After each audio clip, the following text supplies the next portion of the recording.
What's up, hackers? Welcome to TTI Live. Good to be back. My name is Taggart. And tonight, we have some work to do. I'm a Feedly user. I'm actually a Feedly customer. I pay for Pro. Not for long, though.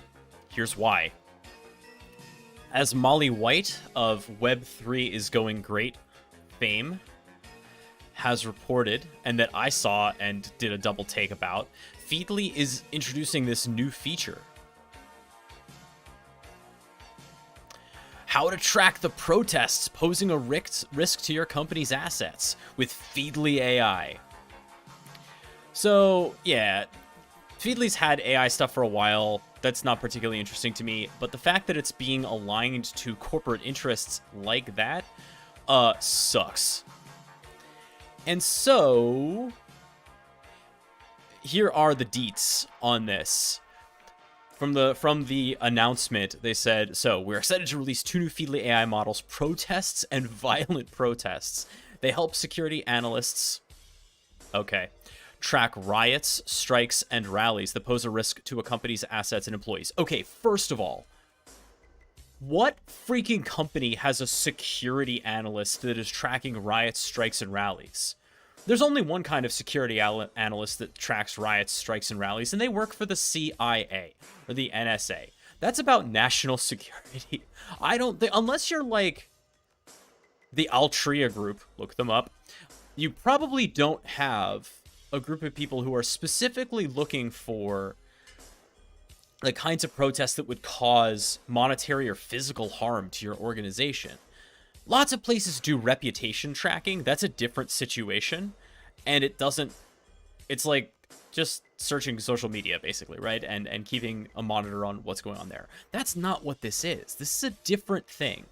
You're specifically talking about riots, strikes, and rallies that pose a risk to the company's assets and employees. Now, the way this story goes through, the CEO of Feedly was like, well, cybersecurity teams call employees assets. No, they don't. No, they don't. And you're talking about, like, I think what he's trying to say is, like, if you had a protest in front of your building that would be dangerous for workers to come in, but that's plainly not what's happening here, right? It's plainly to say, oh, if our company union is planning a strike, now we can use this to get out ahead of it. That's what this is. So, that's gross. And instead of just dealing with it, sometimes being on the internet, at least if you're trying to be a moral actor in the universe, sometimes being on the internet means trying to find alternatives to what are now unethical platforms. And that seems to be what's going on here. I'm not really comfortable with it. I have some personal history with this as well. My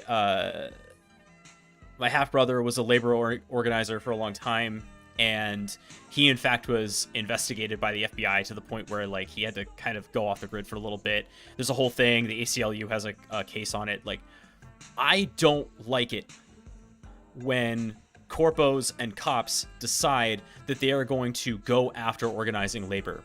It never ends well. And I don't like the idea that we're going to use an algorithm here and that I'm spending money on an algorithm that's going to help that happen. So, FreshRSS is an open source RSS feed aggregator. And what's cool about this is that it's multi-user. And so what I'm kind of hoping, if we can get this going, at least in a test environment, I'm kind of hoping that I can then deploy this thing on the internet and allow all of you to share in the feeds that we decide are important for cybersecurity. Basically, we're going to create a little bit of a news-based thread intel platform for y'all. That is the plan. So we're going to get started. We're here in our lab. I have a FreshRSS Server, it's just an Ubuntu server setup. I've configured it with Docker, and we're going to attempt the Docker install just to get a feel for how FreshRSS works and see if it meets our needs here. So let's get to it. I have the Docker instructions up here.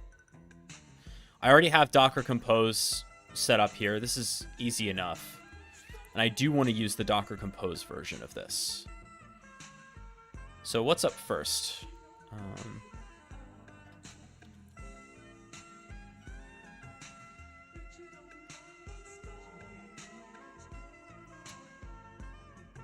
Setting up volumes.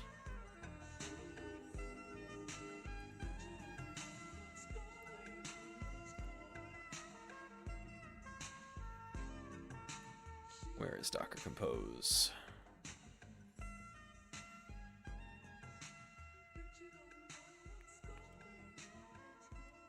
There's a Docker Compose.yaml here. You know what? We might as well just pull FreshRSS. Do we really need the whole thing? I think we really don't. What we need is... Oh, we might, depending if there is a build for the images. And there... Oh, but it's URLs. Cool.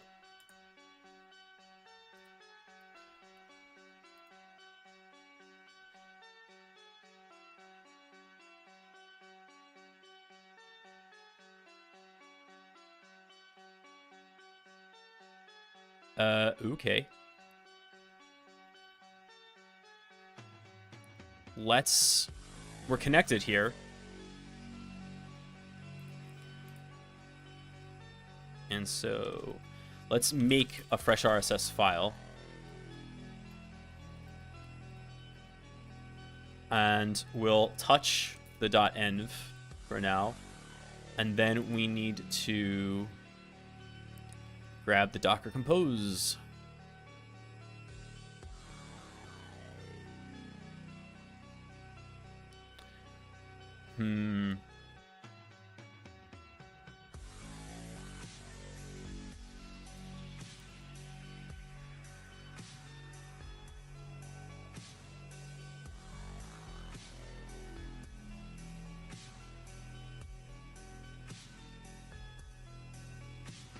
Perfect. Okay.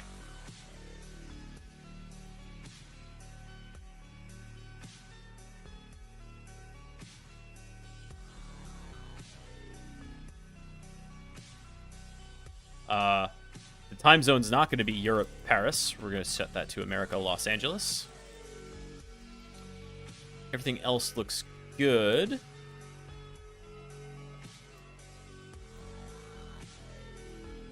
Let's add some stuff to that env file. What do we need here? The admin email, the admin password, admin API password, published port 8080, the DB host, DB base, and DB user. Now that is going to likely interact with what we have in the Docker Compose. So we'll put that in here, but then we'll... Okay, FreshRSS DB. Let's see here. We have FreshRSS. That's the only service? Uh-oh.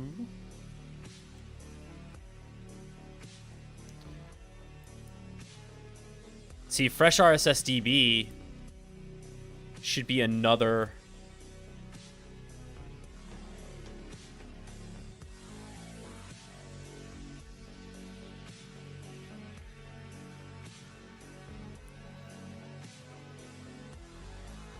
should be another Docker container running, and it's not. Ooh. Let's see, Docker Compose F, Docker Compose L, Docker Compose DB YAML. I feel like we're doing this wrong already. Oh, thank you, Callie. You know what? Yeah. As usual, I am terrible at self-promotion. But guess what? There is a new course on the Taggart Institute as of yesterday. Creating with Git has launched. I promise it's there. Got to get it on the front page, apparently. But creating with Git. There are 2 ways to interact with this course. It is free, of course. But there are 2 ways to interact with it. One way is through the Teachable platform here, which will get you a certificate of accomplishment, which is the way I strongly recommend doing so. But I have also, for this one, put the videos all on YouTube in a playlist, which you can find at the YouTube channel. So if you head over to our YouTube, you'll see it there in our playlist section, Creating with Git. So there are 2 ways for you to interact with this course. It's pretty short, but I think it is, honestly, pound for pound, the best introduction to Git on the command line that you'll find anywhere. If you are starting from nothing and want to understand how Git works and how to use it meaningfully, it really is, I think, a fantastic intro. We have also published the textbook that is used in the course at cwg.taggartinstitute.org. And the way that the course is structured is that you fork the source code of the text, and then your exhibition of mastery, the capstone for the course, is to modify it so that it becomes your own documentation of anything that you want. So the idea is to use Git as well as a tool called HonKit, which allows you to easily create searchable documentation that is easily publishable with a service like GitHub Pages or Netlify or anything else like that, because it's a static site. So this course actually walks you all the way through the creation of a GitHub Pages site using this tool.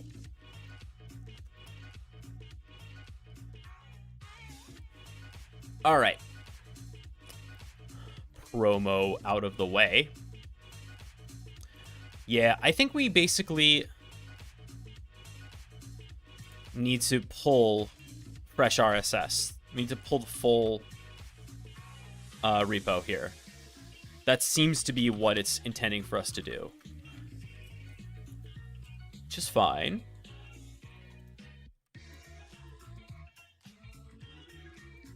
That could be clearer.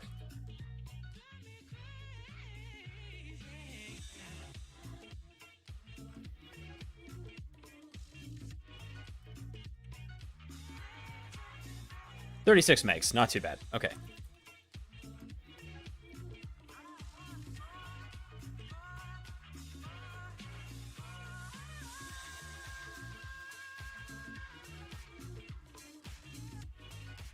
There's the Docker Compose. Phenomenal. Okay. This is definitely where we were supposed to be. So we're going to cp example.env to .env.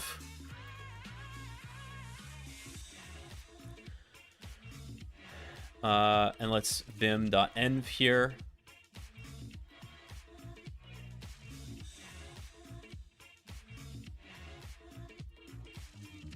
Okay.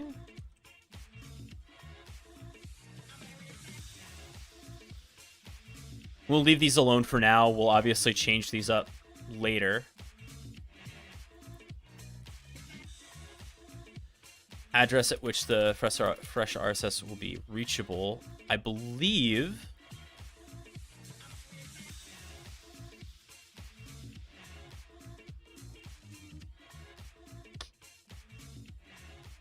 we want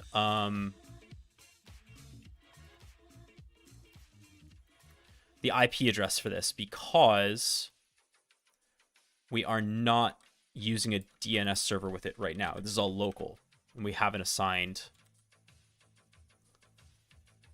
a domain name to it. Okay. Leave all this alone for now. Now, I really want to see this.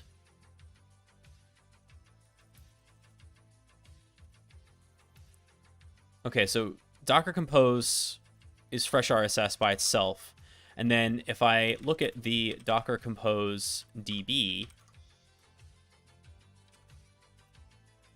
there's FreshRSS DB. Interesting. Okay. See, I would have put those in the same Docker Compose file, but that's just me.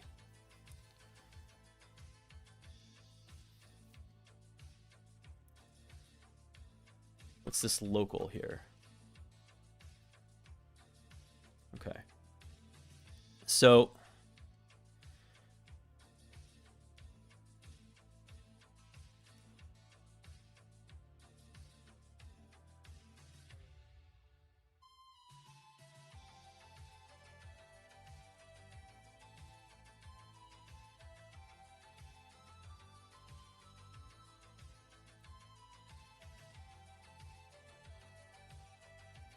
I guess we'll run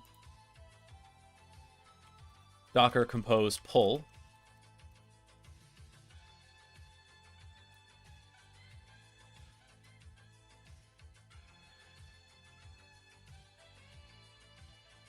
The checkmark emoji is new. I haven't seen that before. Thanks, Docker. Yeah, this looks different. I don't know when this updated. I use Docker a lot. This must have just happened. And then we're gonna...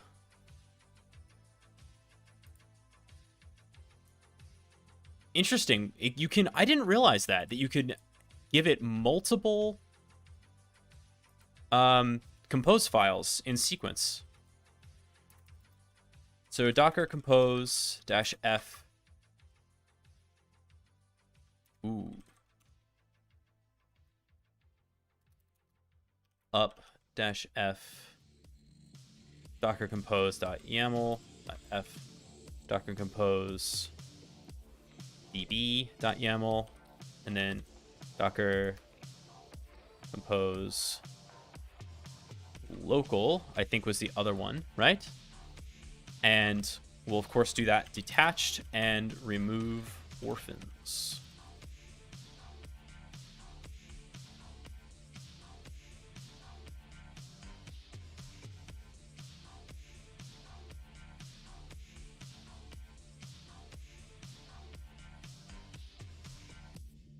Does it only take the long form?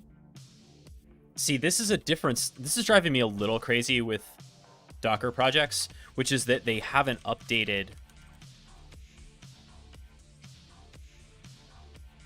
from docker-compose to the docker compose subcommand.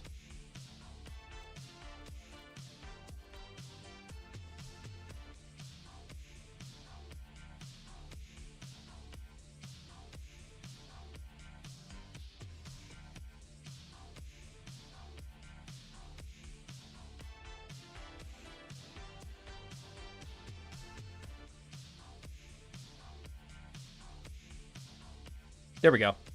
That was just a sequencing thing. Okay, down come the images.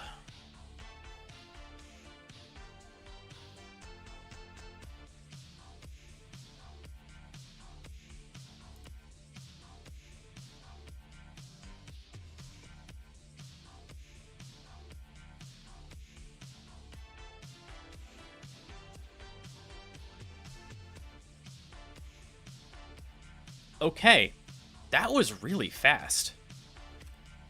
Let's see, Docker volume ls looks good. Docker service ls. Every time.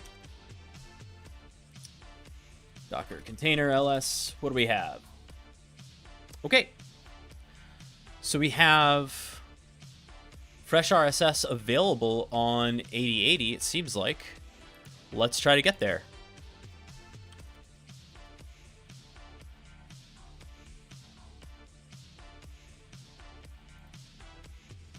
Hey! Honestly, that's what you want to see. That's exactly what you want to see.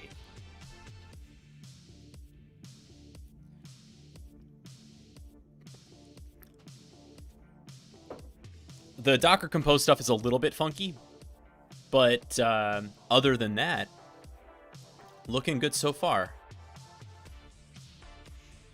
All the checks should pass. It's their Docker container. Type of database. great question. What type of database did I just spin up?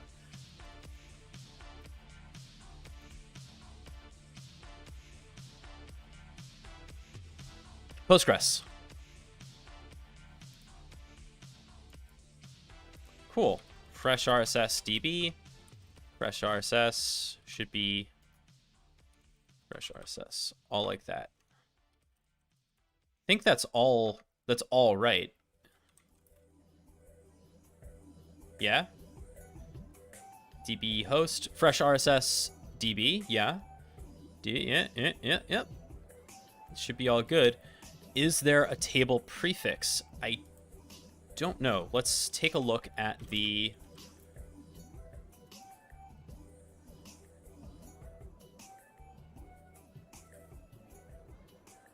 I don't believe so.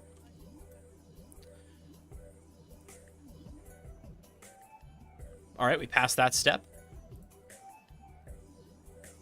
Admin.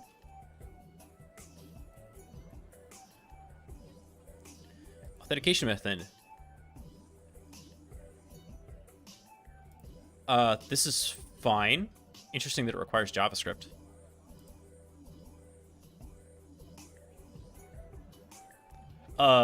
Yo.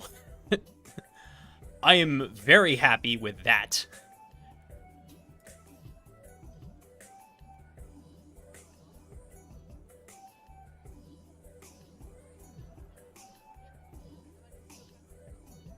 Wow. Okay. All right, first things first. Display. Theme.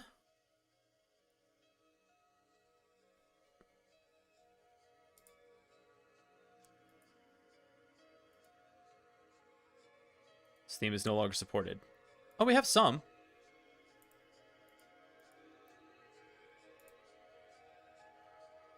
Origine. Le thème par défaut pour FreshRSS. Mais non, mes amis.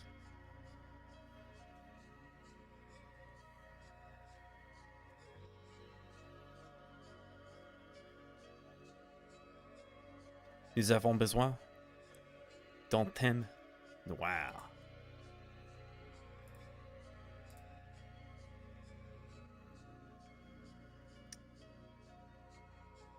We'll see how this goes.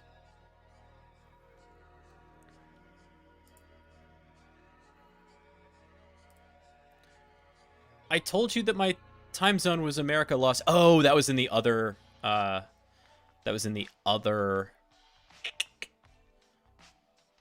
end file.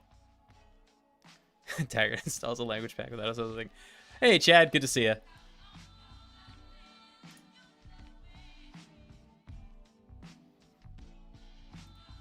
All right.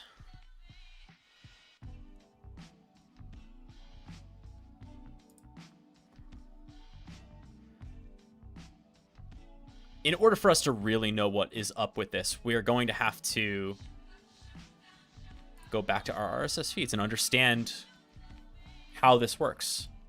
So, FreshRSS releases. I guess we're going to need to keep that one open. Oh, there was, just a release last month. Okay. Mark as read. What are our options up here? I want to know everything that this does. Show read. Show favorites. We can bookmark. Oh, we can bookmark a query. That's really cool. Reading view. RSS. What does the reading view do? Love it. Okay. That shows you the raw. Pull this first. Okay.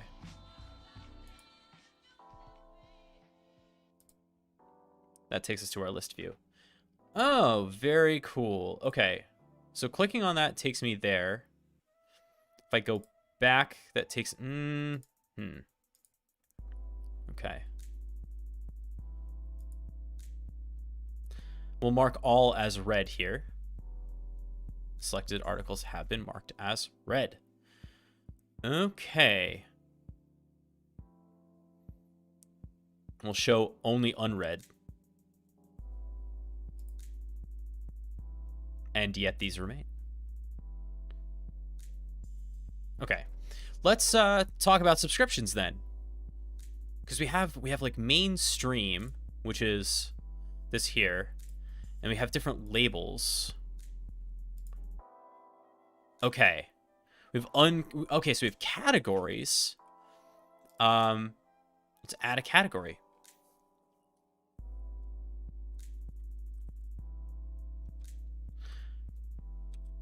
Call it Cyber News. Oh, is it just a single feed URL? Okay. Add a feed or category. That's interesting. Type of feed source, RSS Atom. Okay, okay. So it's not... I don't want to add a category. Let's say I wanted to add a feed. Actually, I do want to add a category of Cyber News. That was like a point. Okay. So let's say I wanted to add Cyber News. Now I can add an RSS feed to it. And this is where we start getting the feed URL. Okay, so let's like go to Bleeping Computer. And let's see how easy it is to find the RSS stuff here. Pretty dang easy.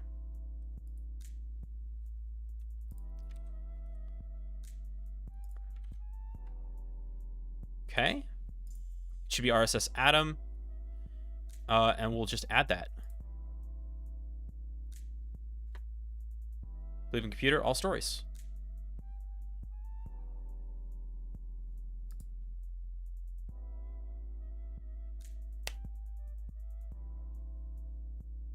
Dope. Feed has been updated.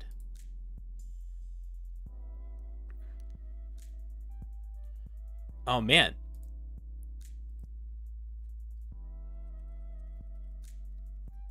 This is shockingly working. Now again, RSS feeds. Hell yes.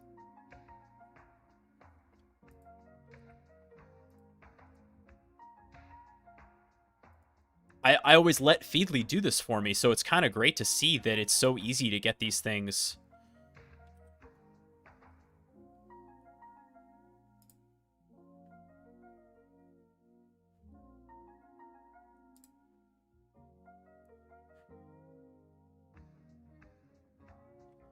All right, let's see what our feeds look like right now.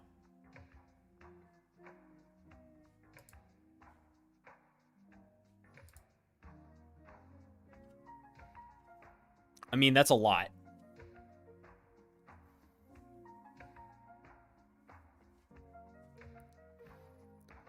So now let's search for ransomware. And let's save this as a query.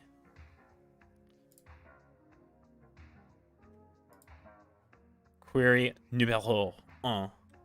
Search for ransomware. I'm not gonna lie.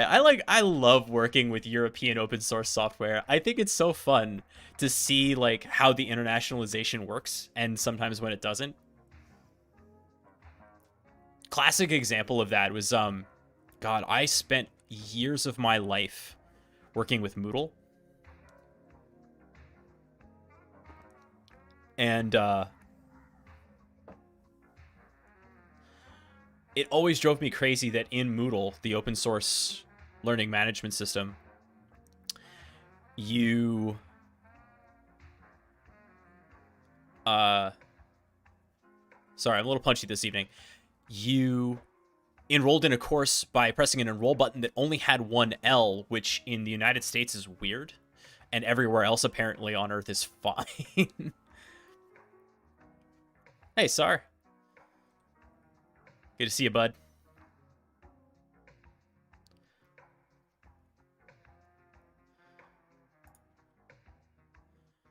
So let's see. I am chilling. I'll be really honest. After getting the Git course out, I feel like a senior that has just completed his exams. I'm not checking out, but I definitely feel very, very free. I don't feel like a lot of responsibilities are weighing on me. But don't worry, the whole point was to get the Git course out the door before the kid arrives. And so, you know, there will be plenty of responsibility available for me in the very near future.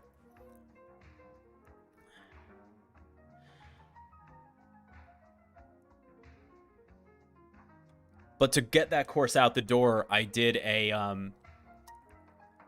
stupid thing. I decided, after I finished the textbook, I decided that I wasn't sure if I was going to do videos for it, and I was like, let's do it. So in a day, I recorded and then edited 15 videos, and then published it the next day.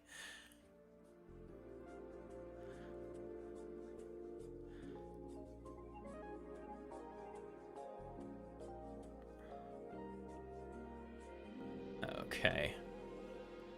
So this is, like, a lot.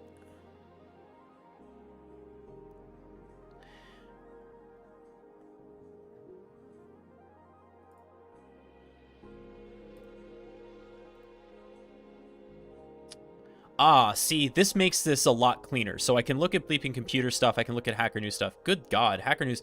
50 might be too much.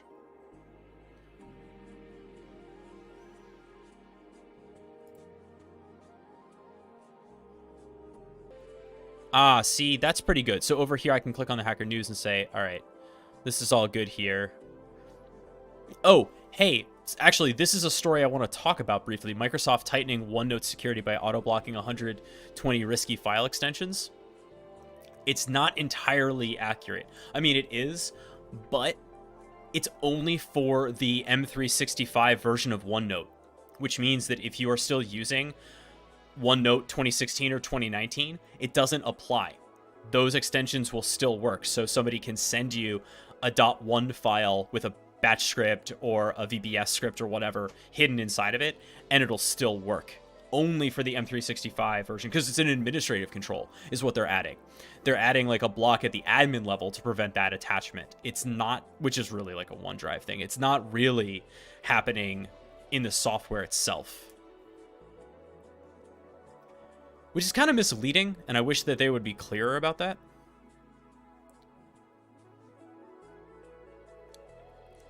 Okay, my only problem so far is that the dark mode isn't actually working.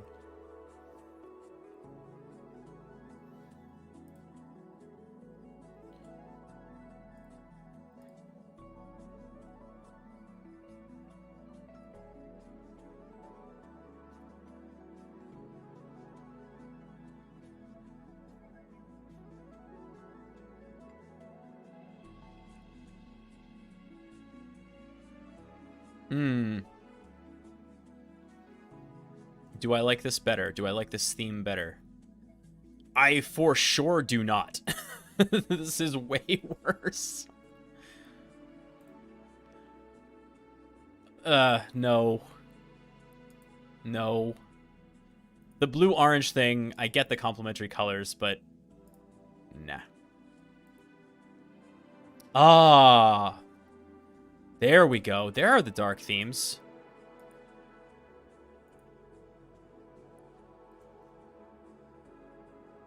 Yes, it is, Sar. It's PHP, so I was hoping you'd show up, so have fun. Go nuts.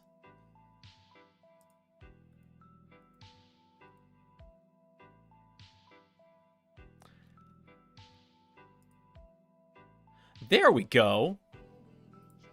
That I can live with. Oh, that's good too. So that's the information density that I want in an RSS feed. Aggregator, right? Very good. Very good. Okay, let's mark these as red. Now, oh, perfect. That's so annoying, though. It's just called query number 1. It doesn't actually show it as ransomware.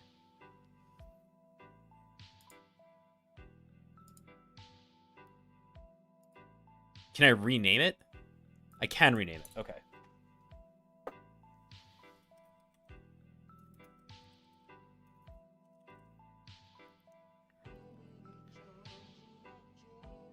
Oh, cool. wow, that's really cool. Inside your filter, you can also show read, unread, show favorites, show non-favorites. This is neat.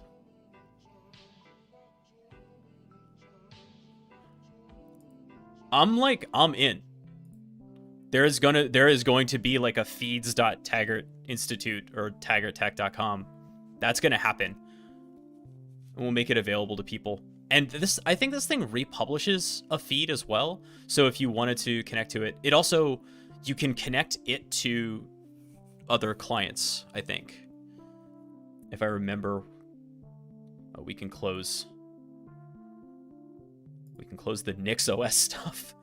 I seem to recall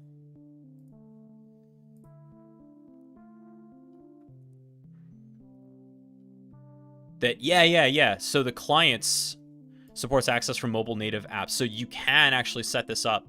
If you have an RSS reader that you like, you can point it to this as your aggregator instead of reading it straight. That is interesting. Okay. Let's add some more feeds. Gonna have to log into my Feedly to find out what exactly I have.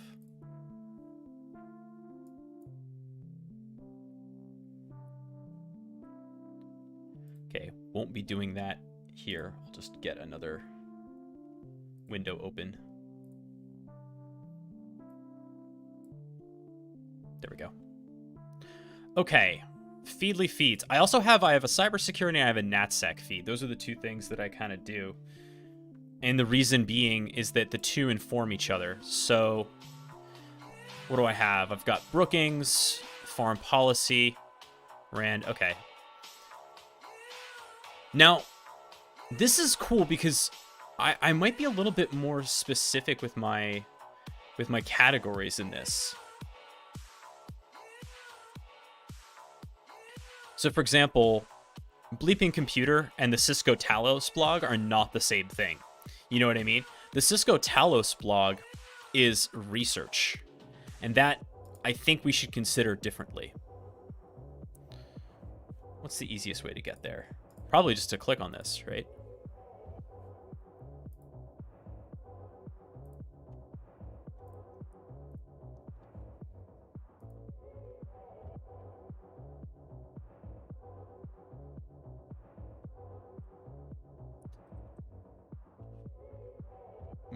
Boy.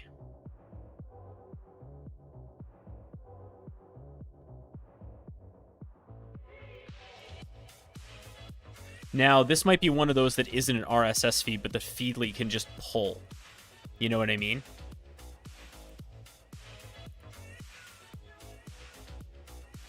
Oh, look at that.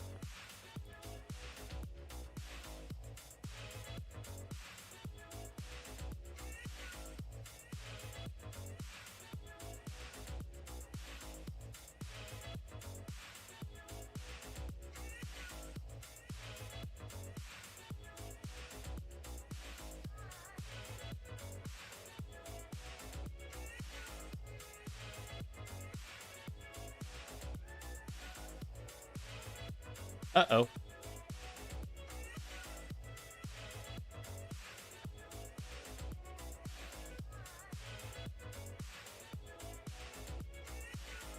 Is there a thing in view source where it's like, it'll show us RSS? Ah, yes! Ha ha ha ha! Awesome.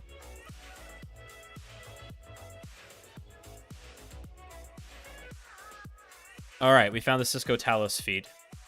There's got to be an easier way to do that.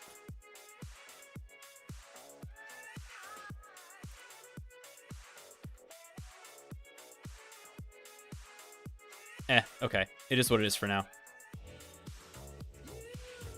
All right, so the idea, though, my point was...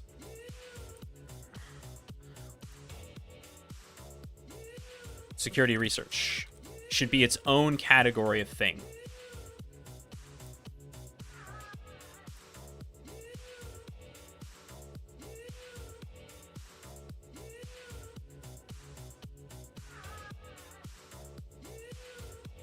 Perfect. Hey, Evil1987. I am creating a cybersecurity news RSS feed aggregator that hopefully we can then kind of publish for the world, because Feedly decided to get into the union busting business, and I ain't about that. So they're going to lose my business, but before they do, I want to make sure that I have a way to keep tracking the stuff that I need to track. And it looks like this tool, FreshRSS, is going to do the job very nicely for me.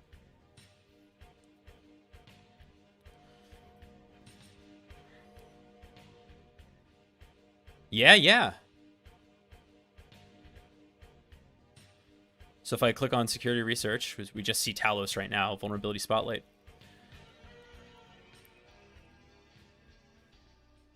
Yeah. I'm into it. Oh, I was seeing this too, the Typhon one. This is a nice format, and it's pulling the content really well.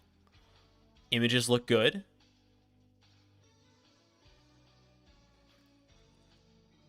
I'm into it.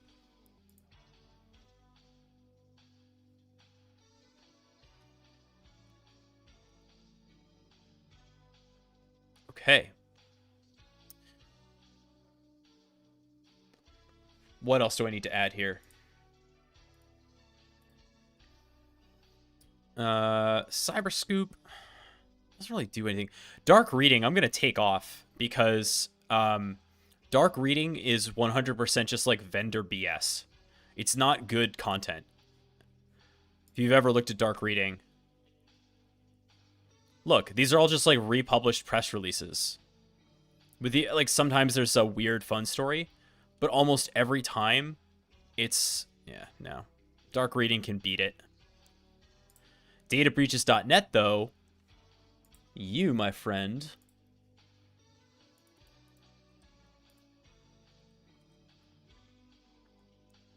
yeah, you're coming in. The Office of Inadequate Security. I think that qualifies as cyber news.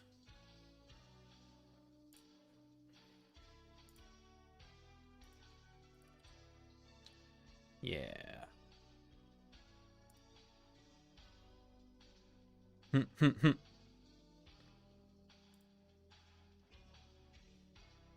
Good.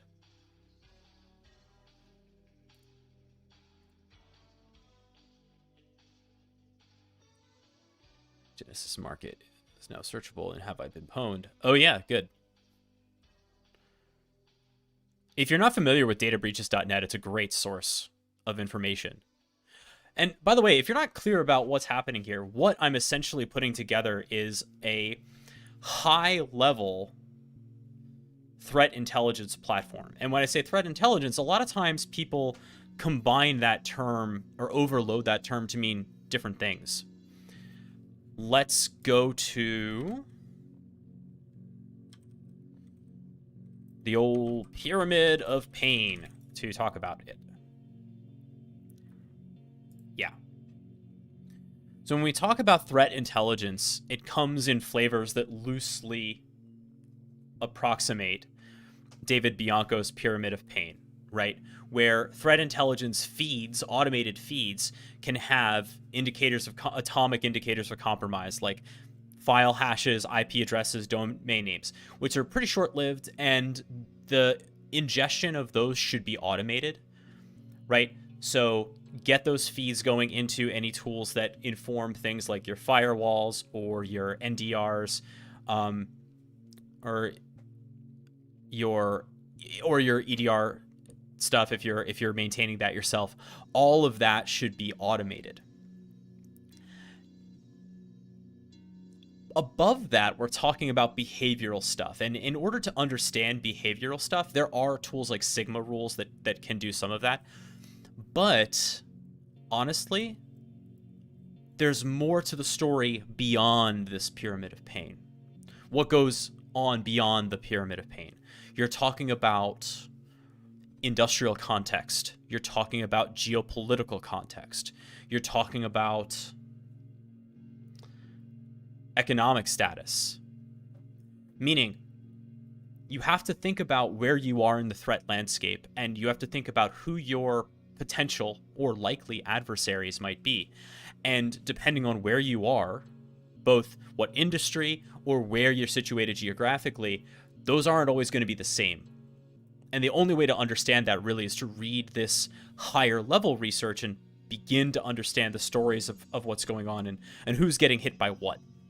So, for example, we can take a look at places like ransomware.live to get a sense of who is hitting what, right? From a ransomware standpoint, we can see that who's active right now. Lockbit, Alpha, Blackbasta are active. Who's getting hit?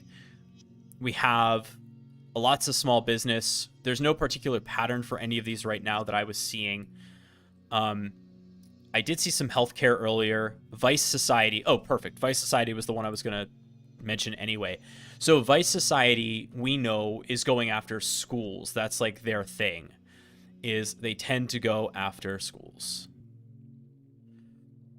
As you can see, right? Look at whom they've hit. Lewis and Clark College, Berkeley County Schools. There are a few others as well, but look at their primary targeting, right? County School, Okanagan College. You get the idea. So you start understanding who goes after what, and then once you understand that, you think, okay, am I in their crosshairs?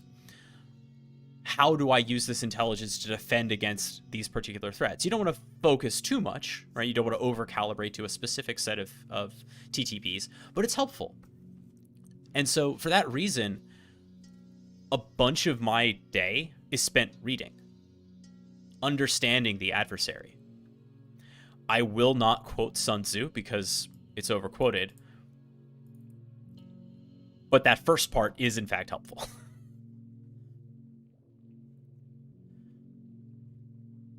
All right, what else are we adding?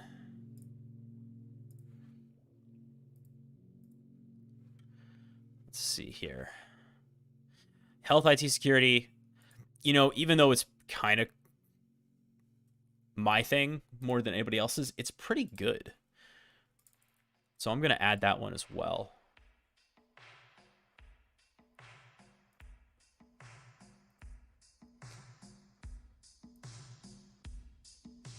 I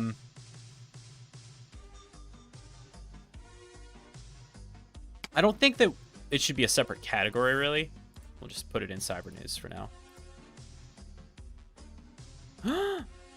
Newsfeed could not be added.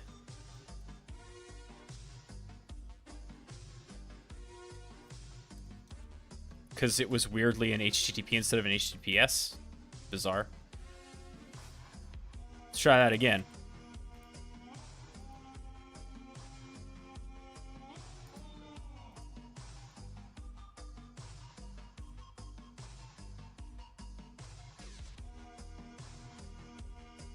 You can try force adding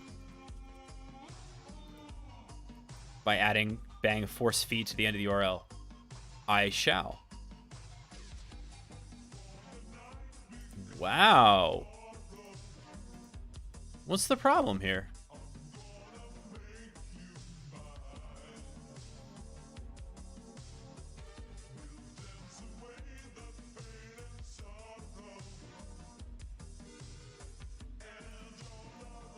Does it not follow the right spec? Is it a different kind of feed?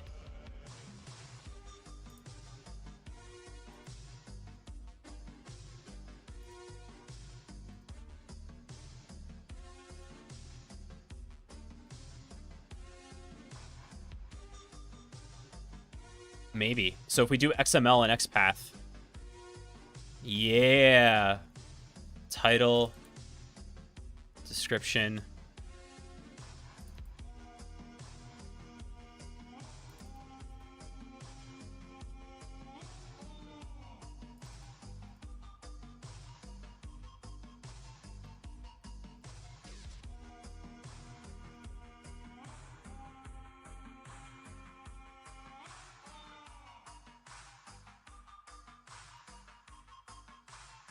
I'm learning a lot about RSS feeds right now.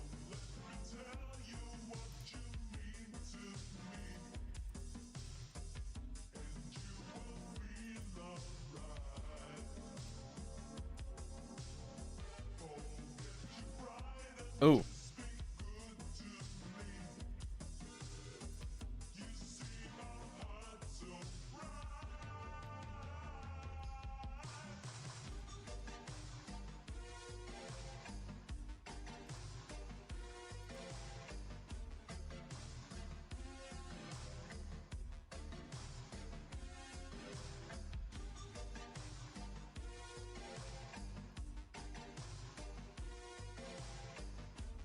It's so crazy that this doesn't work.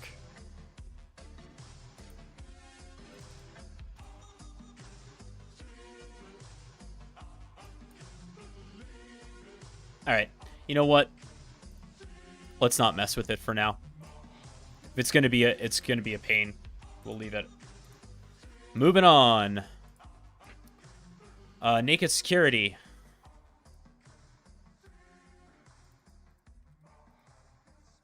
We like the Sophos stuff.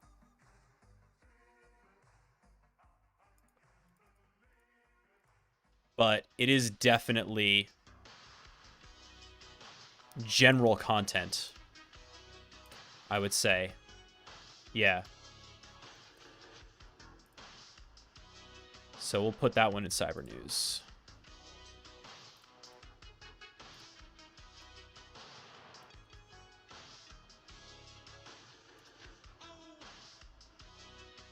That one works fine.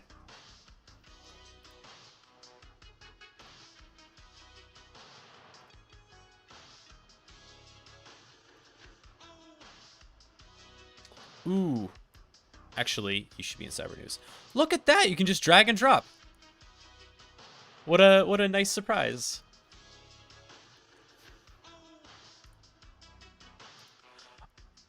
A cool thing's happening, and I love when this happens, which is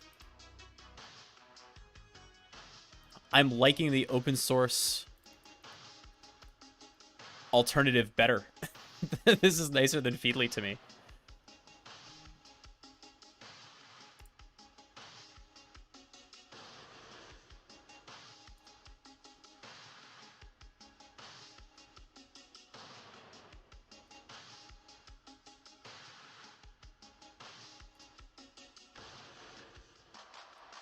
Nice.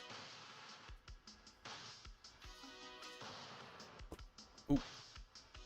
Sorry. Now, one thing I'm curious about, sharing. Add a sharing mechanism. Archive.org. Okay, well, we're obviously going to add a Mastodon.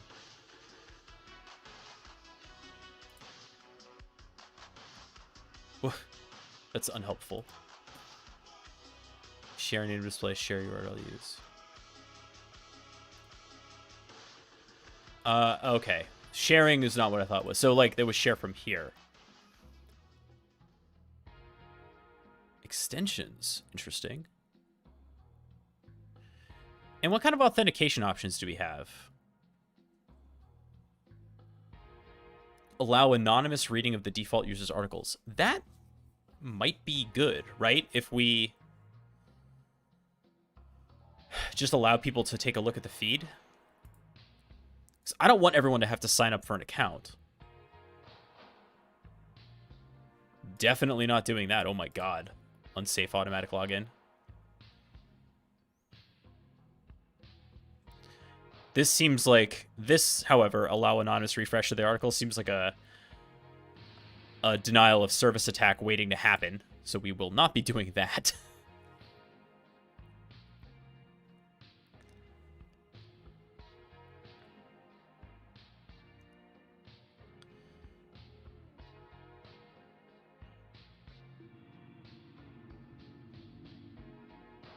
Good God, the register. Oh, some of these are pretty old. That's actually okay.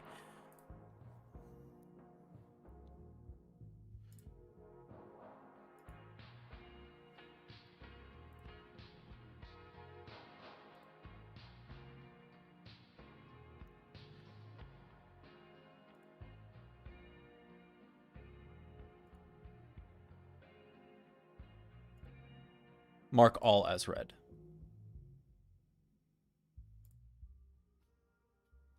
Older than 1 day. I'm trying to get these to disappear.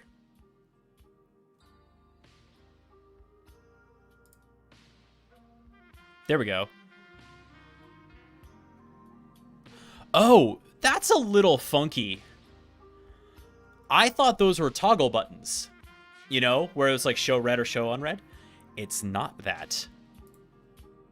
I can either, so yeah, I turn that off. And now there are no articles that are unread. Okay. That's not the best user interface thing I've ever seen, but I can live with it. It beats the crap out of the thing with Feedly, where in Feedly, one thing that always drove me crazy was in my in my read later. One of the things that you would have is like, even if I marked it as read in read later, I would have to specifically unbookmark it in order for it to go away, which is so dumb. All right. I'm going to try to keep the kvetching to a minimum. We're definitely getting the Black Hills. I think Black Hills goes in research. What do you think?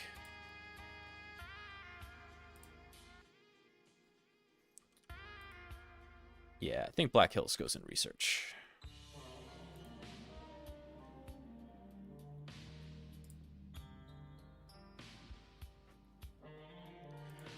Because in addition to their like talking about news podcast, they have good articles on specific topics sometimes, and that's what we're calling research.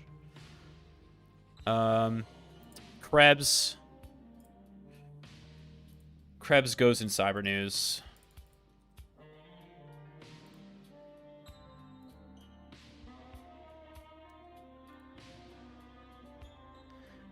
First time I've ever heard someone actually say that word out loud. Well, you're welcome. There was a little bit of Yiddish in the house growing up. Not a whole lot.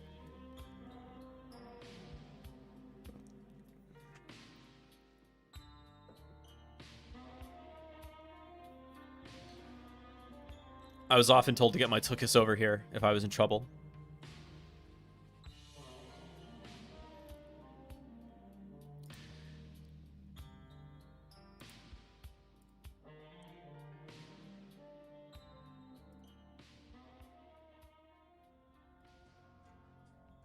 Nice.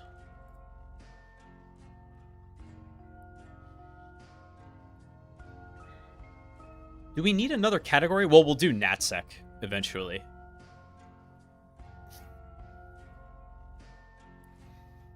Now, oh yeah, the one thing I wanted to check was like, can I... Oh, there are keyboard shortcuts? There are Vim keyboard shortcuts?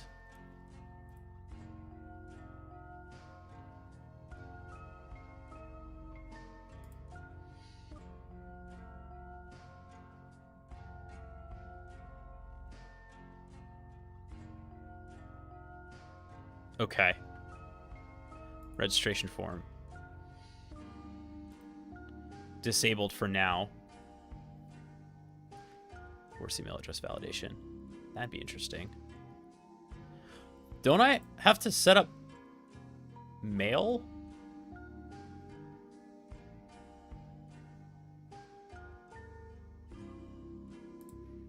I can change its name. What does that do?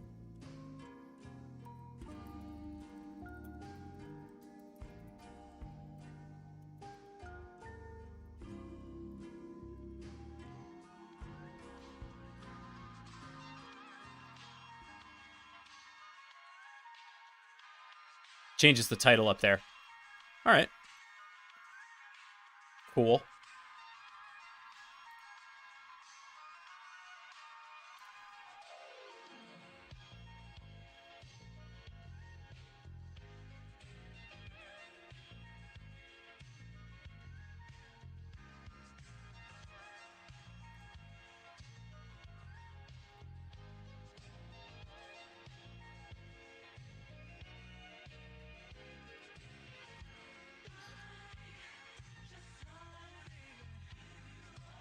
MSRC.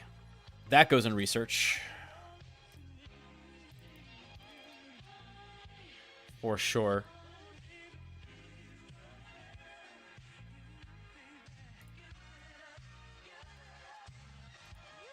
Oops.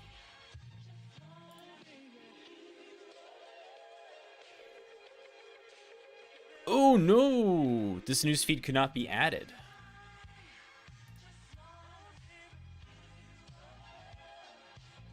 Oh yeah, that doesn't exist anymore. Interesting. I wonder.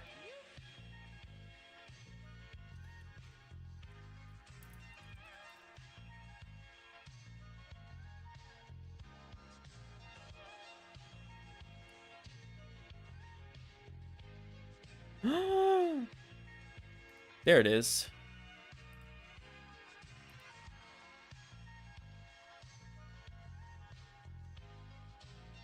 Oh man, look at that. So there are different RSS feeds. Threat hunting, MSRC, security research, and defense.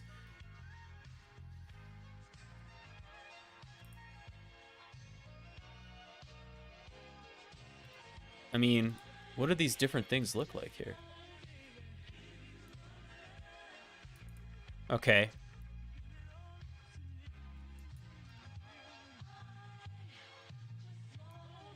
So some of that's in Japanese.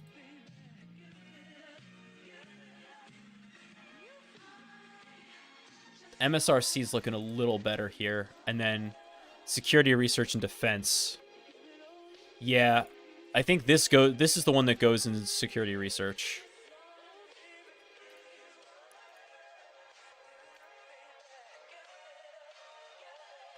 Maybe we need a third category for vendors.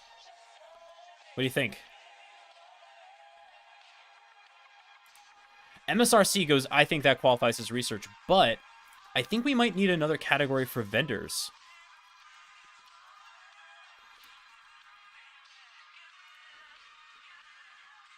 And for that, that's what we'll put the primary MSRC feed in. Yeah. Fair play to Microsoft, though, for actually making all of those available.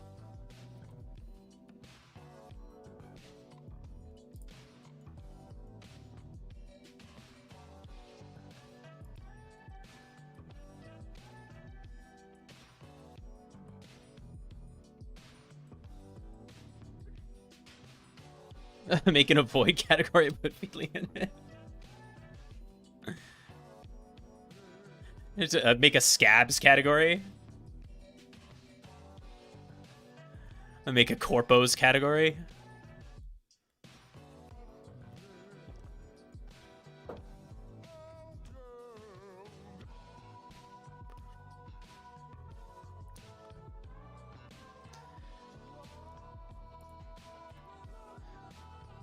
Project Zero obviously goes in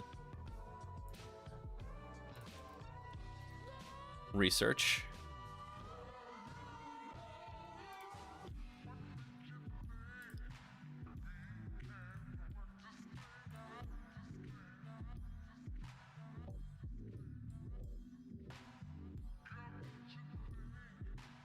Google has a project about me?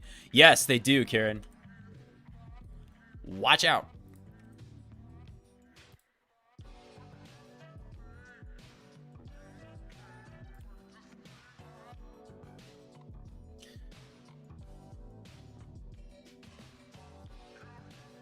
Multiple internet to baseband remote. I put that in security research, right? Yes, I did.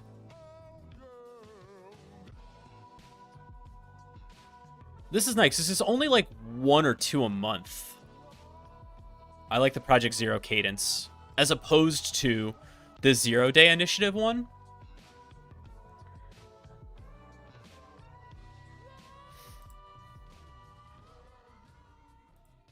My God.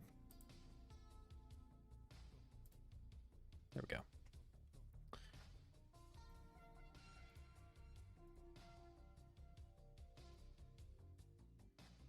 ReliaQuest. When was the last time I saw one of these at all? Okay. I guess a day ago. Threat post. Is threat post worth it? I guess. 1 article per month. No, it's not. Never mind. 0-day initiative. 1 article per week. Is the ZDI blog just reporting pwn to own? Is that all it does anymore? Yup. Okay, no, it does.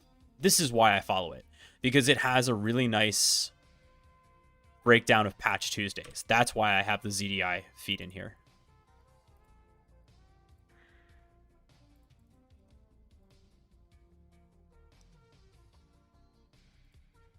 Yeah. I'm gonna toss that on vendor updates, actually, because that's really all it's used for.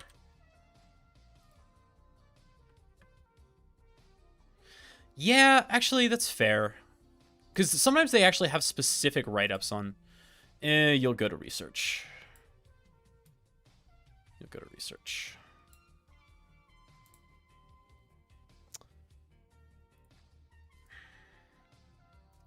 And that's it for my cyber news stuff. I welcome recommendations for additional ones, of course. But now we get to do NatSec.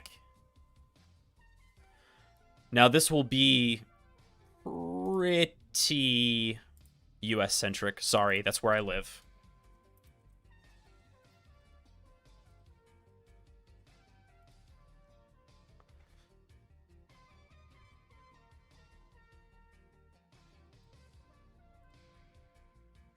All right, right off the bat, we got to do Brookings.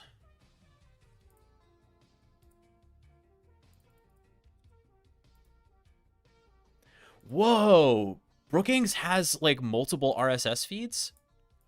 Stop the presses!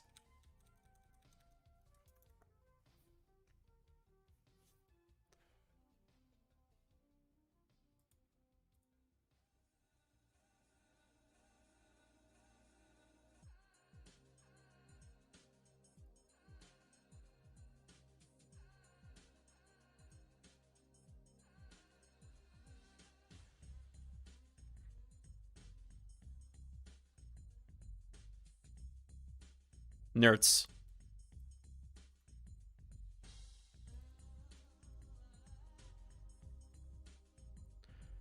Brookings topics. So the default is health.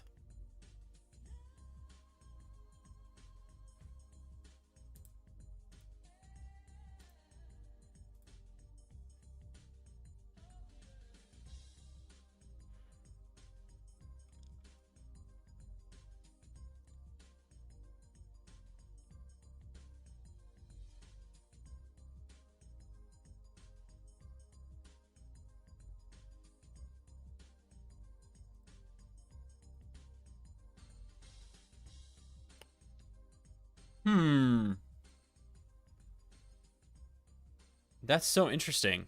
So this is like, it's an RSS feed.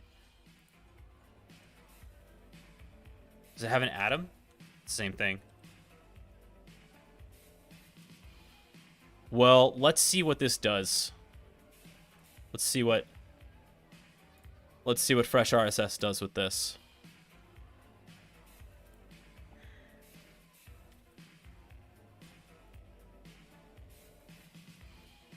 Oh, no. Did fine. Okay.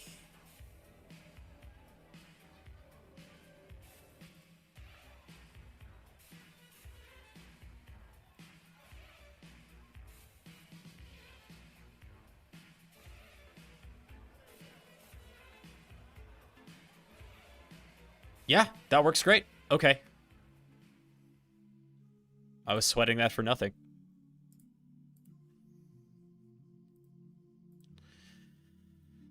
Foreign Policy Magazine. Yes.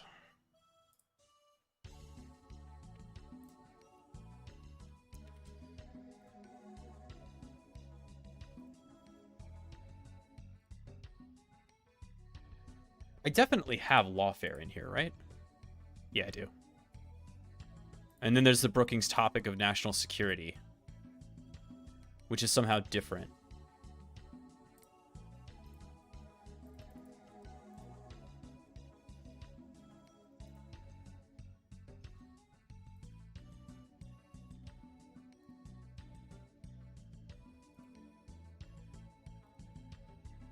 Okay.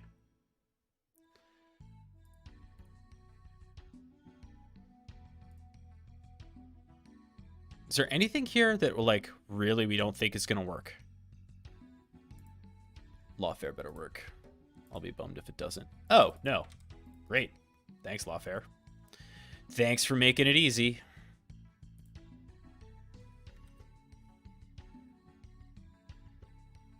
Now, Lawfare isn't really NatSec, but it also kind of is. It's, oh, it says hard national security choices. So then, yes, I guess it is.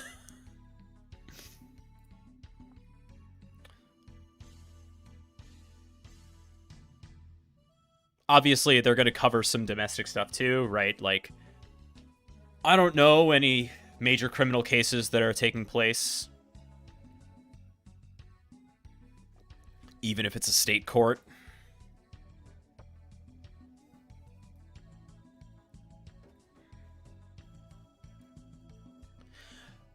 Question for chat. Anybody who's still, you know, not asleep. I really want to do a stream about... It'd be United States centric, but I want to do a stream about cybersecurity law. I am not a lawyer. I'd love to talk to a cybersecurity attorney about this, although I've approached a few and nobody wants to come on stream.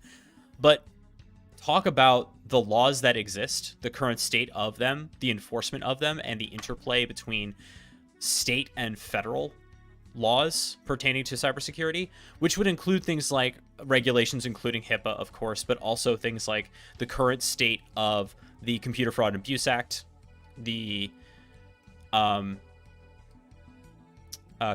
as well. I don't know if that would that be of interest, actually reviewing from a much less technical, much more policy perspective, what shapes the way we do things.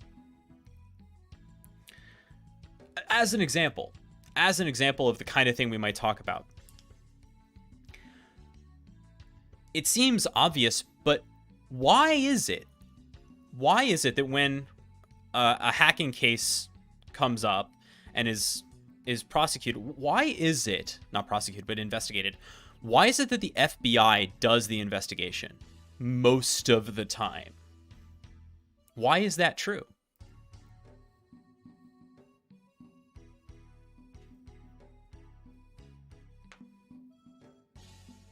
This is like, there's kind of like 2 or 3 reasons, but one of them is, if you remember your basic U.S. history, your basic constitutional law stuff, there's a very specific reason why the FBI, the Federal Bureau of Investigation, does all, or not all, but a vast majority of hacking cases when state laws could also be in play.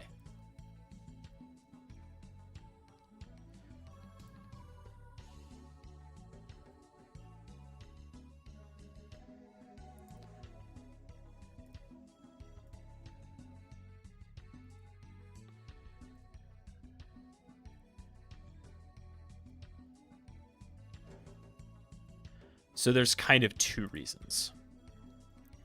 Reason 1 is that they have the resources, and so they often kind of do this thing with local law enforcement agencies where they're like, yeah, okay, we know that technically you have jurisdiction, but we're going to help you out because we actually have the resources to do this. Because most municipal law enforcement organizations don't have the chops or the equipment to perform the investigations necessary for most of these cases, right? Whether it's forensics or even just investigative work, they don't have the skills or the equipment in-house to do it. The FBI does, and so they kind of take the lead. That's kind of part 1.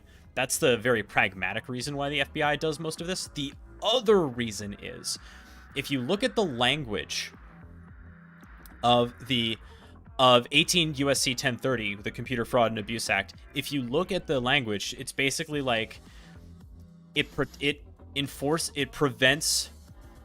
prohibits, that's the word I wanted.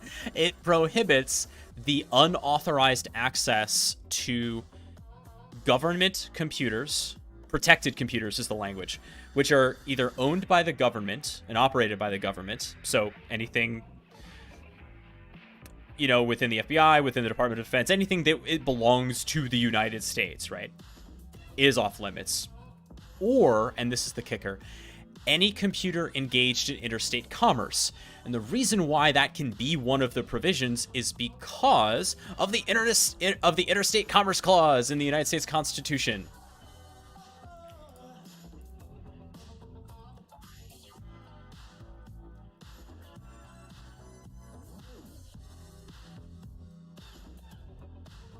Yep. Article 1, Section 8.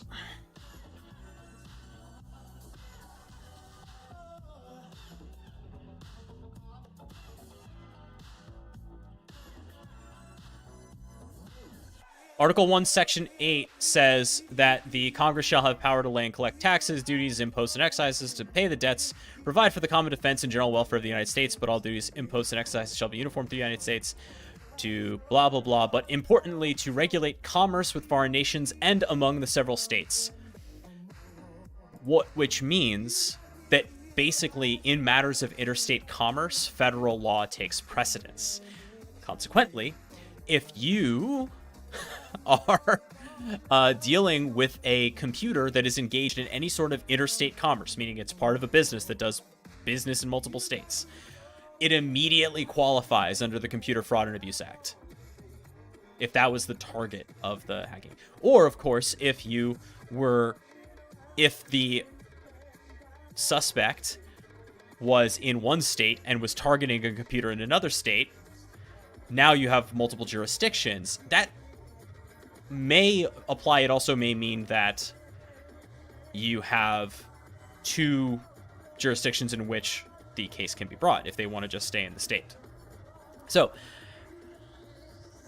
if that's the kind of thing that would be of interest, let me know. I am a gigantic policy dork, or law dork, really, I think is the way to think about it. And I would love to talk about it, but I may be the only one.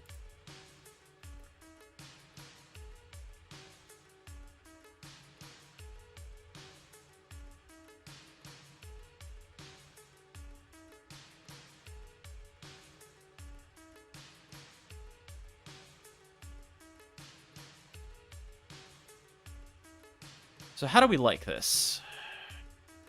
I like this feed.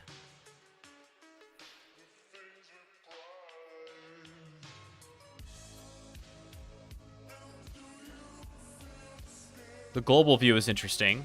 It allows us to see by these different categories. It's kind of interesting.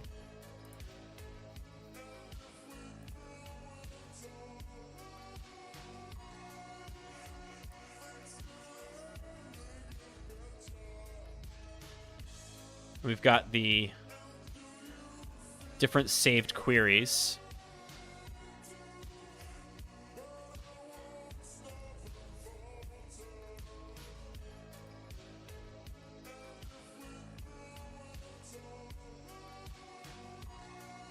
Oh my god, how did I forget the CISA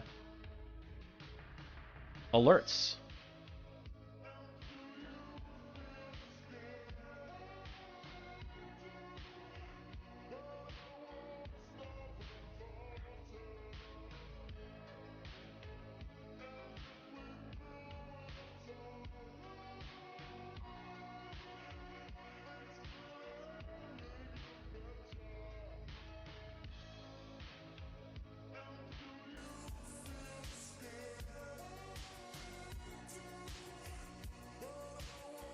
No. Where's the, like, stop ransomware stuff?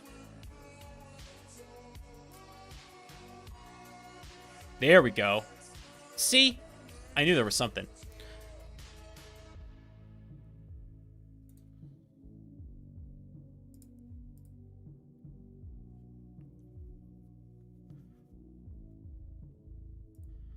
I think...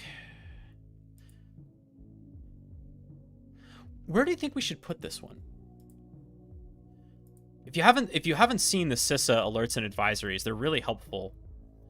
But where do you think they should go?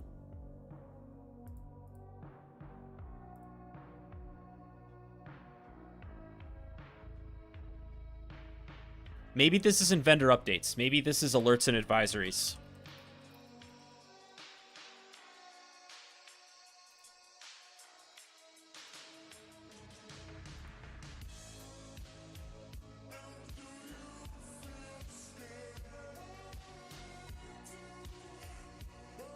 That feels better. Yeah. Because then we can start doing stuff like...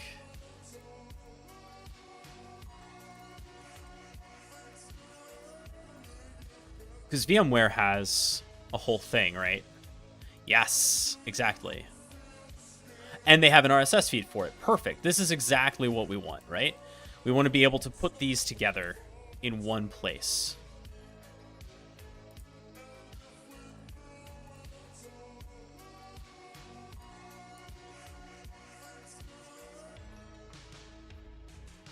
Nice.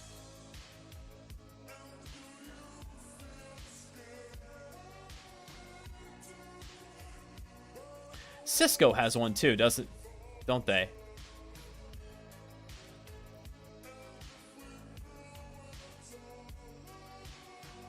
Yes.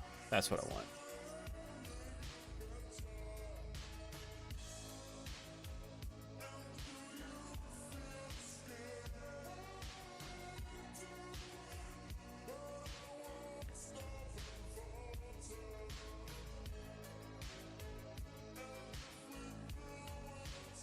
This is from today.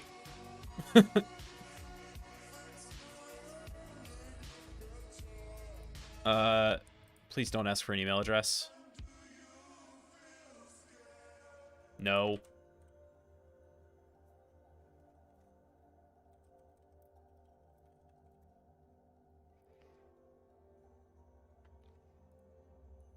They do have an RSS feeds listing. Security. Hell yeah.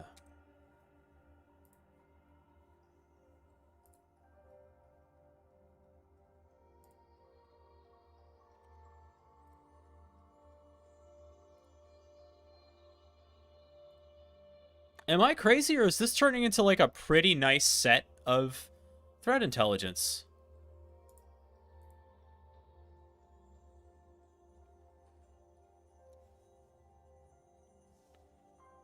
So VMware.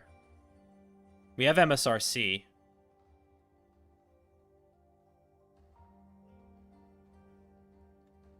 What are we missing? What still needs to go on here? Maybe a couple of general news feeds? ZeroDayFans.com? That's a real thing, right, Sar? I'm not about to get played here on stream. Okay, thanks, bud.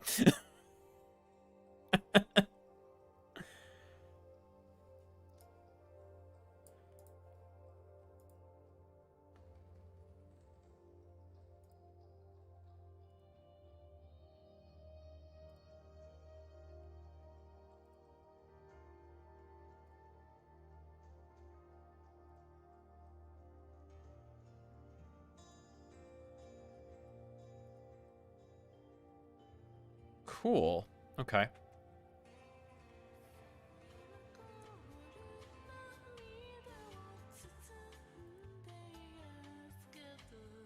Yeah, maybe a couple of general news sites.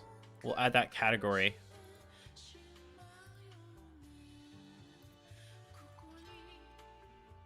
MITRE CVE feed. Yeah, that would be a shotgun or a fire hose. That's too much. Because I don't want just the CVE. I need the context, which is why these are a little bit better.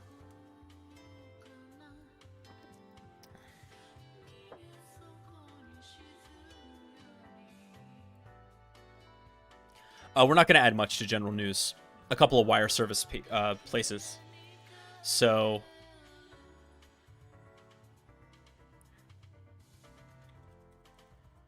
Does AP News have an RSS feed? Please tell me they do.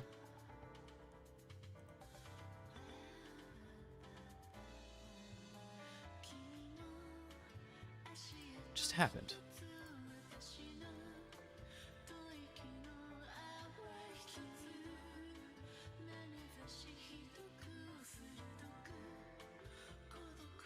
Oh no, infinite scroll! I'll never get to the bottom!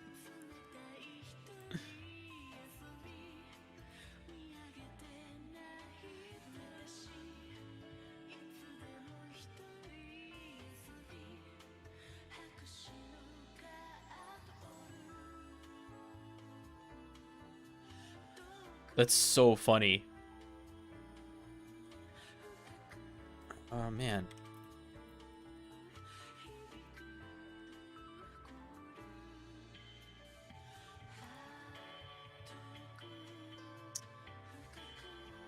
P-Top News.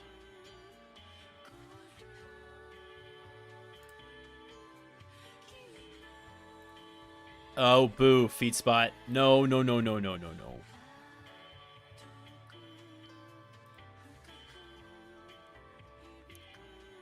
Well, that's disappointing.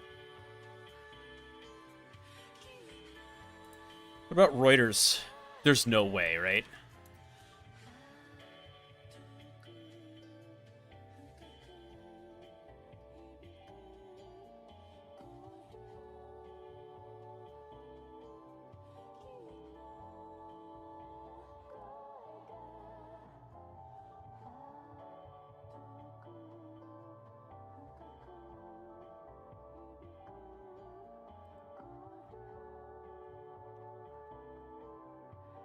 No. Well, that's a bummer. Perhaps unsurprising. But, you know, you always hope. I'm a huge fan of wire service news.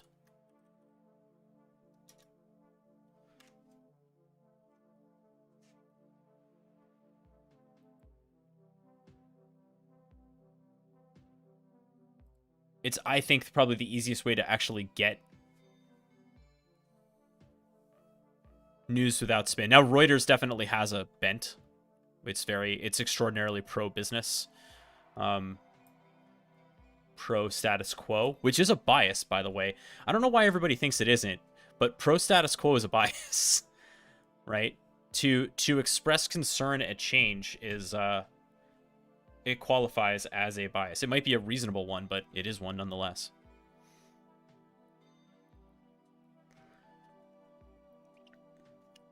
What happens if I try to just pull stuff from here?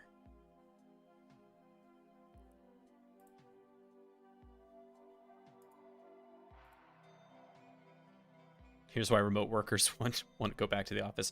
Oh, well, yeah. I mean, we're not going to put in Bloomberg. We're not going to put in Financial Times. We're not going to put in,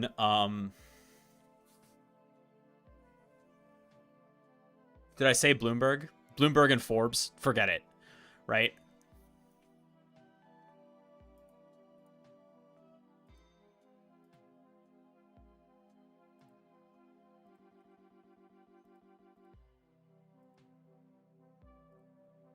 So you can do web scraping in here. That's kind of crazy.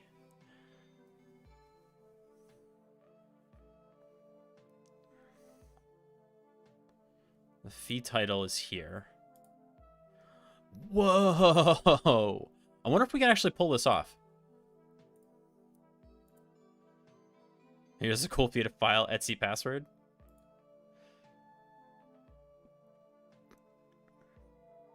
Please tell me that does not work. Please tell me that does not work.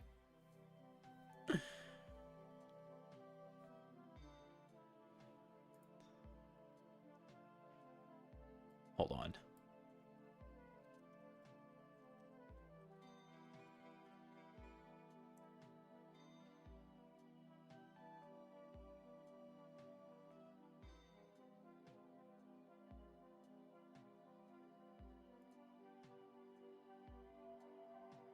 Ooh. Oh, it added it. That was interesting. It added HTTPS.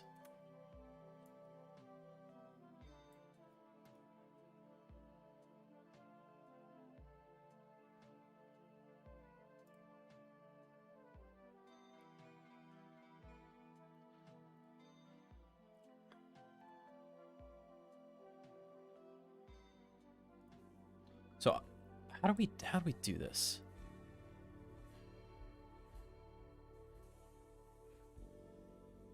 What do we want here?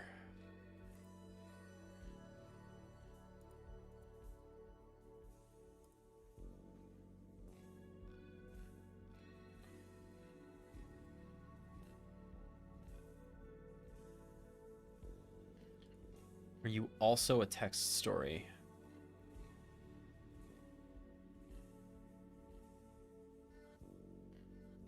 Media story card.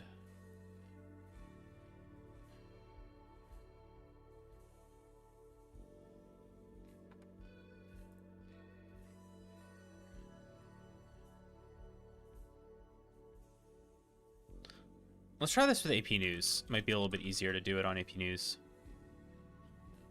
All right, let's go to World News here. Yes. Okay, so if I do this, they're all kind of the same type of div, which is what you want to scrape this correctly. Yeah. I want up here. Class equals feed card. Hell yeah. That's what I want. Div class equals feed card. So the item title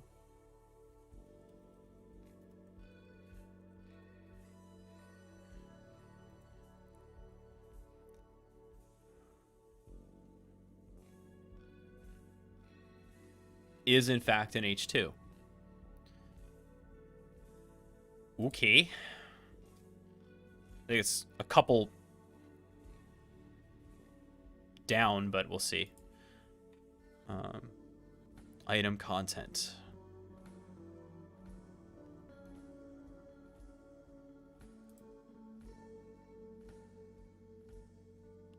Descendant a href. Yeah, that's actually pretty close.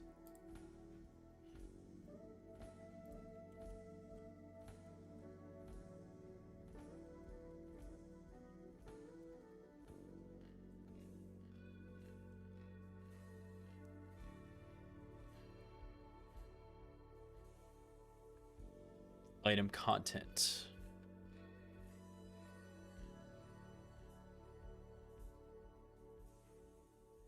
Is going to be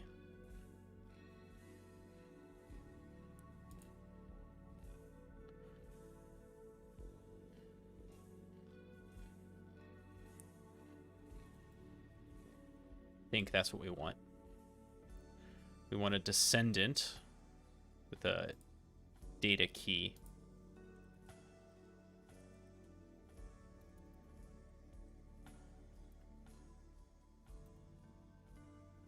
I can spell descendant.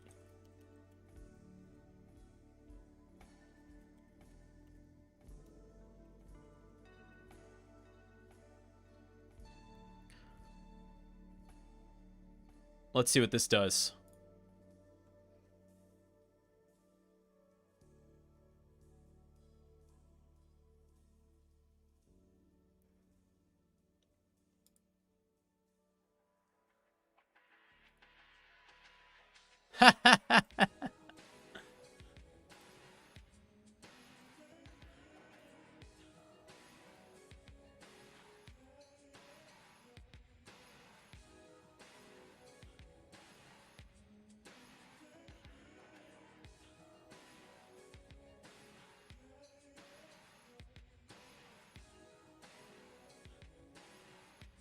So how do we do?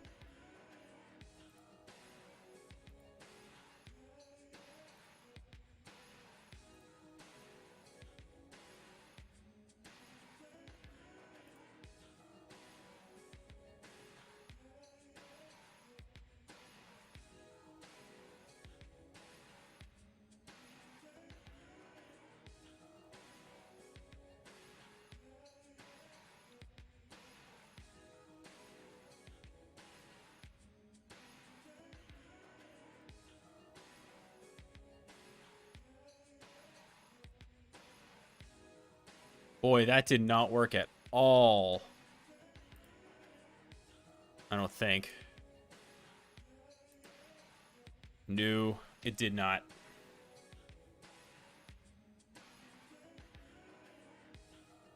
Well,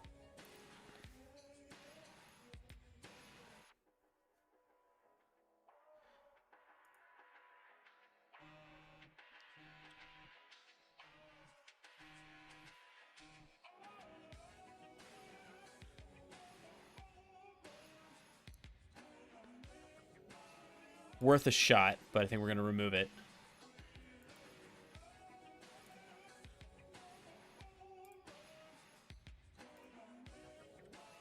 Well, that's okay. We'll keep this a very technical RSS feed.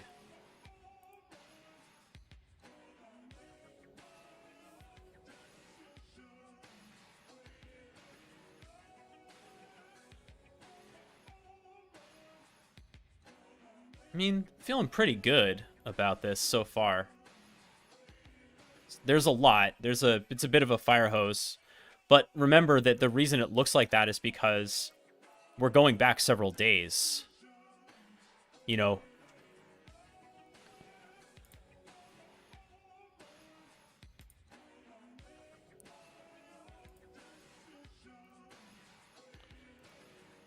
Once we give it a day or so, this will be a little bit cleaner. Now, the next question I have is, like, how do you connect to this thing?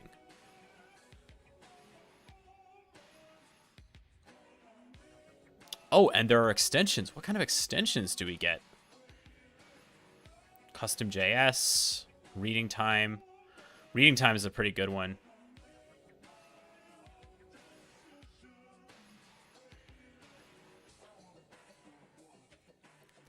Oh, God. Who wants a Dilbert comic every day? Ugh.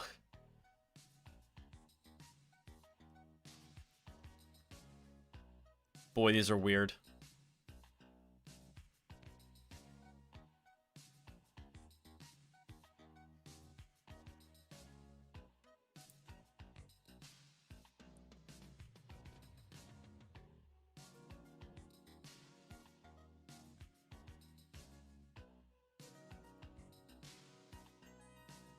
How do we do extensions? Oh.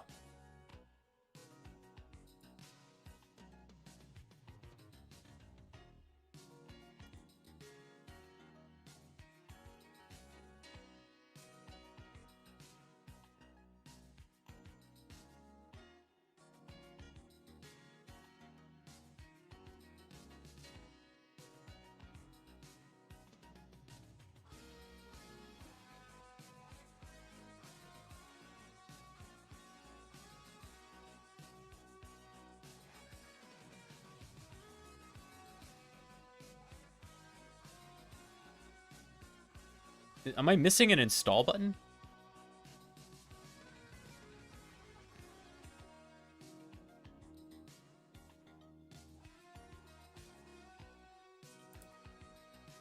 It's not the same way as any other extension with integrated tool in the interface. Parameters icon extensions or manually by copying this repository in the extensions folder to FreshRSS install.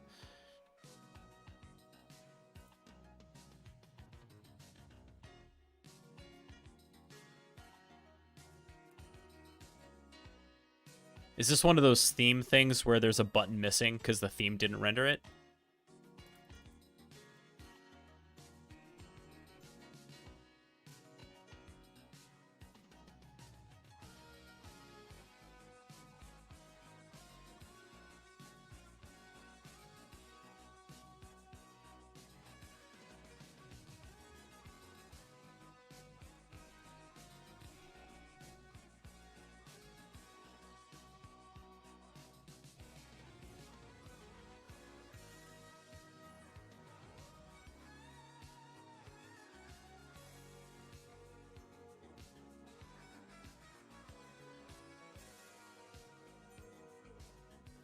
I don't know what's up here with these extensions.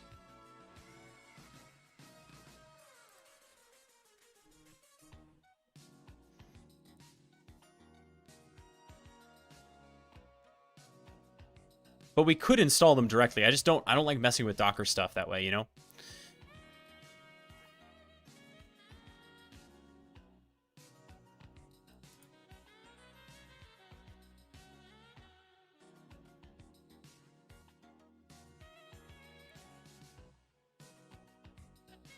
This is really all there is for system configuration. It's pretty interesting.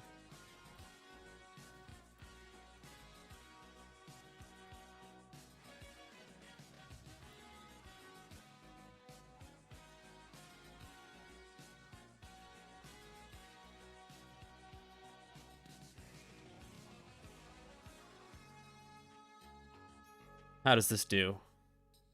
Oh my god. 2008.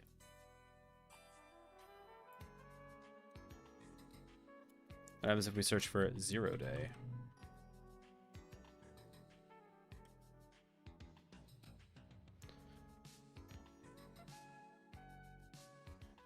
What about CBE 2023? That works a little better, I guess.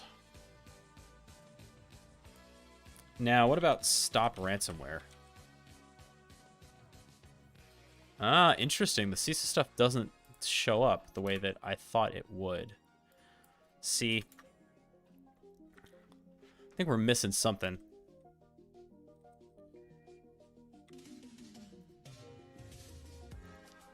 Actually, you know what? I should just look at the CISA feed.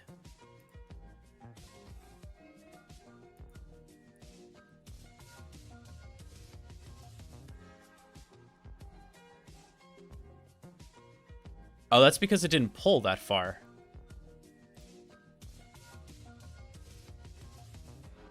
Yeah, if we go to the threats and advisories...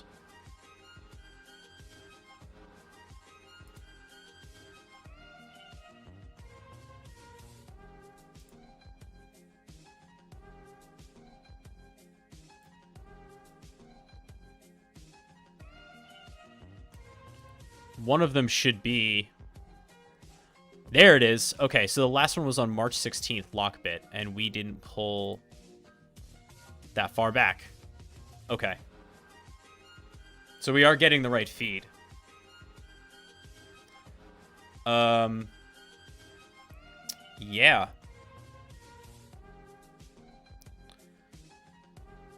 This is easy.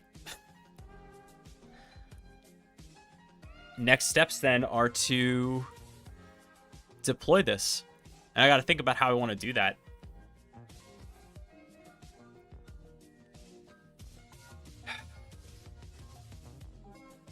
Like, do I want to do this on DigitalOcean? Or do I want to do it in Azure?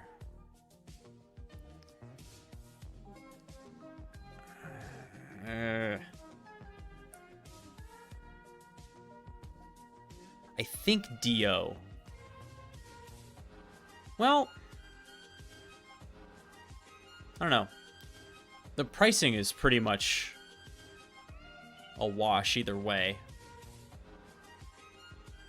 How are we doing on this thing? What sort of resource usage are we looking at right now?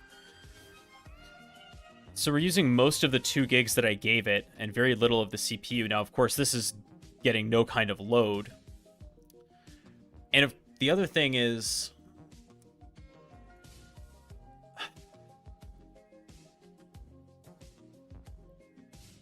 we didn't set up a an HTTPS reverse proxy, which it seems like we would have to do, right?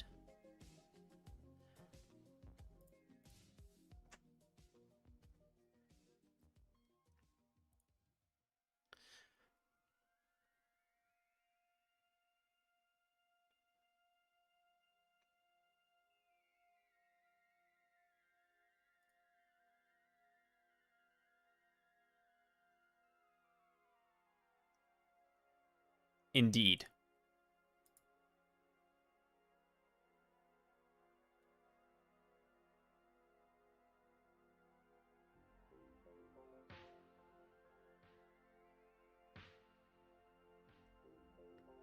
No, wait a minute. That's not right, because this is for running it on a local machine. I don't want to do that. The whole point is to not have to do that. So that's okay though. I know how to do Nginx reverse proxies. That's a known quantity for me. And then the trick is you have to get the cert inside the container.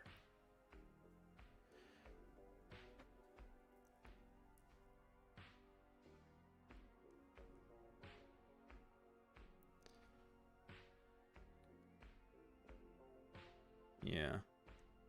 Okay.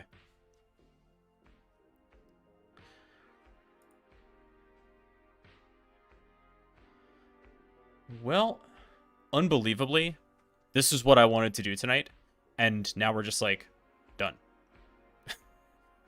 Offline, I am going to take this and set it up for everybody in a public environment. But this works.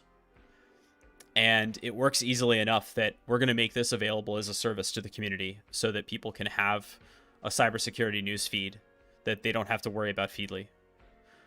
They can just have this. I don't know if we're going to do it anonymously or let people register. We'll see how that goes. This feels like for a second, I had the idea to actually maintain a Mastodon instance, but then I decided that I value my personal well-being and time and didn't want to do that. But this feels like a pretty nice thing that'll scratch that itch for me, where I'll be maintaining this. I care a lot about the news. I care a lot about providing good information so that people can be informed and make informed decisions. My dad was a journalist, and so I grew up knowing about Edward R. Murrow and the newsmen of the past and understanding why it's important to have information and be literate with the media that you consume. And for cybersecurity, it's a very specialized kind of information that you need to consume, but it's no less important. It is only by curating this stuff and then consuming it that you can make good decisions. And so we'll make that happen.